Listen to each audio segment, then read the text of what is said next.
आरामशीर सहजपणे बोला. तुम्ही एक शेतकरी विधवा आहात.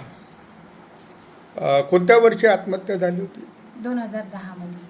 2010 मध्ये. हां. काय नाव होतं त्यांचं? गजानन रामलू कोप्पुलवार. तुमचं काय नाव आहे? पौर्णिमा गजानन कोप्पुलवार. पौर्णिमा कोकुलवार. तुमचे मुलं किती मोठे होते त्यावेळेस?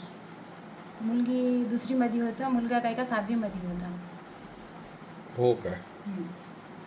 आज मुलगा काय करतो? आता माझा मुलगा सॉफ्टवेअर इंजिनियर आहे, हं. IBM मध्ये आहे.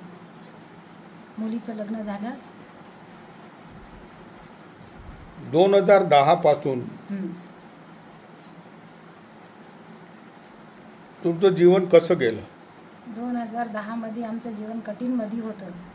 आमचे भाऊ आम्हाला, किशोर भाऊ तिवारी आम्हाला घेतल्यामुळे आम्ही आमच्या मुलाचं शिक्षण पाणी केले. मुलीचं बी शिक्षण झालं, मुलीचं लग्न झालं. माझ्या मुलीचं लग्न केले, खर्च भरून दिले लग्नाचं.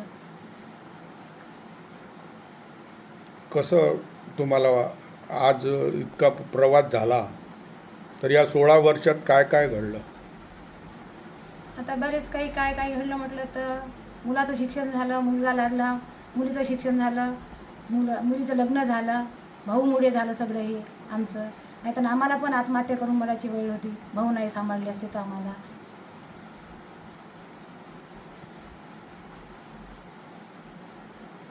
तुमच्यासारख्या किती शेतकरी विधवा असतील त्यांचं कल्याण केलं? सगळ्या बायांचं आमच्यामध्ये नाही म्हटलं तरी आम्ही 500-600 लोक होते. आमच्या सगळ्याचं, आमची भाऊनं आमचं भलं केलं. आमचे सगळे मुलं लागले सगळ्याचे. आम्ही पण आता भाऊच्यामुळे आम्ही सुखी आहोत. भाऊ कोण? किशोर भाऊ तिवारी. पण पुढं कसं चालेल जीवन? आता पुढं आता मुलगा चांगला राहील तर चालवण, नाही तर आमचे भाऊच चालवण आधी कामाले मरते दम तक. तुमच्या साऱ्यांना आम्ही आले, तुमच्या साऱ्यांना आम्ही राहीन. आता शेतकऱ्याची परिस्थिती कशी आहे? शेतकऱ्याची परिस्थिती खूप खराब आहे. मालाला भाव नाही आहे, काहीच नाही आहे. रोज मजुरी पाहिलं तर खूप महाग आहे. आज डवरा मागितला तर 500 रुपये रोज म्हणते, येतो म्हणून म्हणते, मग दुसरा कोणी जास्त केला का त्याच्याकडे जाते. ते आमची खूप खराब आहे परिस्थिती. 2010 मध्ये शेतीची परिस्थिती होती. हां. आज 2026 आलं हं. तर त्याच्यामध्ये काही बदल झाला का? खूप काही बदल झालेला आहे.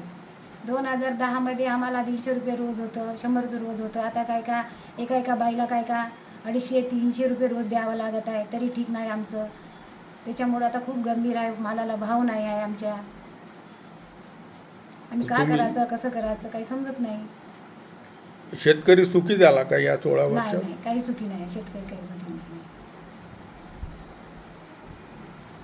तुमचे पती वारले होते हं.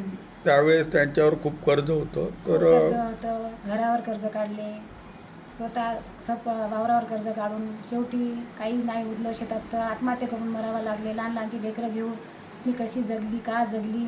मला भाऊचा संदेश मिळाला तर मी भाऊकडे आली. गाव सोडून इथं आली पांढरकवड्यामध्ये. तर इथं येऊन भाऊच्या आसऱ्यानं आम्ही आज सुखी झाली. तुमचा पाय तुटला होता मधात तर मध्ये 2010 मध्ये विधवा झाली. 2012 मध्ये माझा पाय तुटला. तर भाऊच ऑपरेशनचा खर्चाचा पैसा पूर्ण भाऊ लावून घेतला. 1-1.5 लाख रुपये भाऊ लावून घेतले आमचे. ठीक आहे.